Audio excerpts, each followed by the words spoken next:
वो औरत जो थक गई थी लेकिन रुकी रही। कुछ औरतें टूटती नहीं, बस चुप हो जाती हैं, और वो चुप्पी किसी चीख से ज्यादा दर्दनाक होती है। रिया की शादी को 7 साल हो गए थे। 7 साल। उसने इन 7 सालों में क्या नहीं किया। सुबह सबसे पहले उठी, रात को सबसे आखिर में सोई। पति के घर को अपना घर माना, पति के परिवार को अपना परिवार माना, पति के सपनों को अपने सपने माना।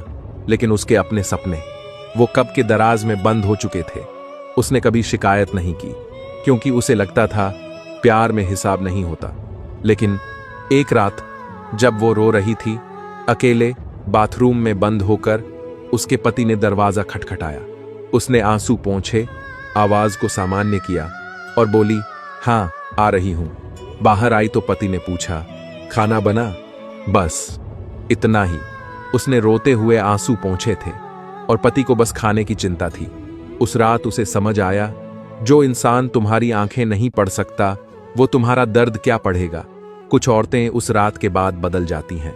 वो नाराज नहीं होती, वो चिल्लाती नहीं, वो रोती भी नहीं, बस एक दूरी बना लेती हैं अंदर से।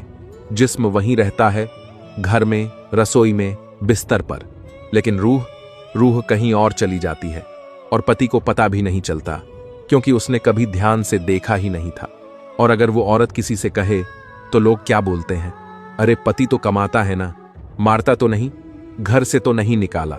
जैसे प्यार की परिभाषा बस इतनी सी है, जैसे इज्जत मिलना, समझा जाना, सुना जाना, ये सब जरूरी नहीं। लेकिन सुनो, एक औरत को सिर्फ छत और रोटी नहीं चाहिए, उसे वो नजर चाहिए जो उसे देखे, थकी हुई आंखों में भी उसकी जरूरत को पहचाने।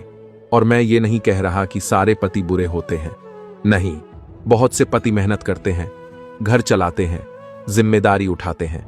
लेकिन भाइयों, मेहनत और मोहब्बत 2 अलग अलग चीजें हैं।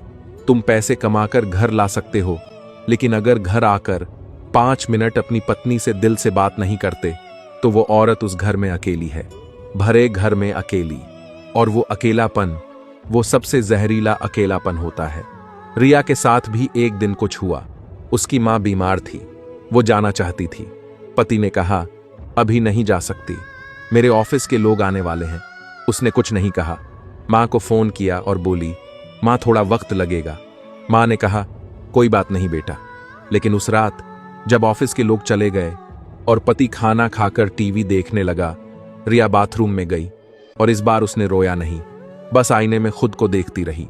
और उसने खुद से पूछा, मैं कब से इतनी छोटी हो गई। अगले दिन उसने अपना बैग उठाया मां के पास जाने के लिए। पति ने पूछा, कहां जा रही हो? उसने कहा, मां के पास, और इस बार तुम्हारी इजाजत लेने नहीं आई, बता रही हूं। पति हैरान रह गया, क्योंकि ये वो रिया नहीं थी जो हमेशा झुक जाती थी। ये वो रिया थी जो टूट टूट कर आखिरकार खड़ी हो गई थी। और जब रिया मां के पास पहुंची, मां ने उसका चेहरा देखा और बिना कुछ पूछे गले लगा लिया। मां बोली, बहुत दिन बाद आई। रिया बोली, हाँ मां, बहुत दिन बाद खुद के पास भी आई। बहनों, अगर तुम भी रिया हो, अगर तुम भी उस बाथरूम में रोती हो, अगर तुम भी भरे घर में अकेली हो, तो सुनो, तुम्हारा दर्द असली है, तुम्हारी थकान असली है, और तुम्हारी जरूरतें वो भी उतनी ही जरूरी हैं जितनी किसी और की। और भाइयों, घर आने पर एक बार, बस एक बार, अपनी पत्नी की आंखें पढ़ो, पूछो तुम ठीक हो, और सच में सुनो उसका जवाब। क्योंकि जो औरत आज चुप है, कल वो इतनी दूर चली जाएगी कि आवाज देते रह जाओगे और वो सुनेगी नहीं। रिश्ते टूटते नहीं अचानक, बस एक दिन इंसान थक जाता है मरम्मत करते करते।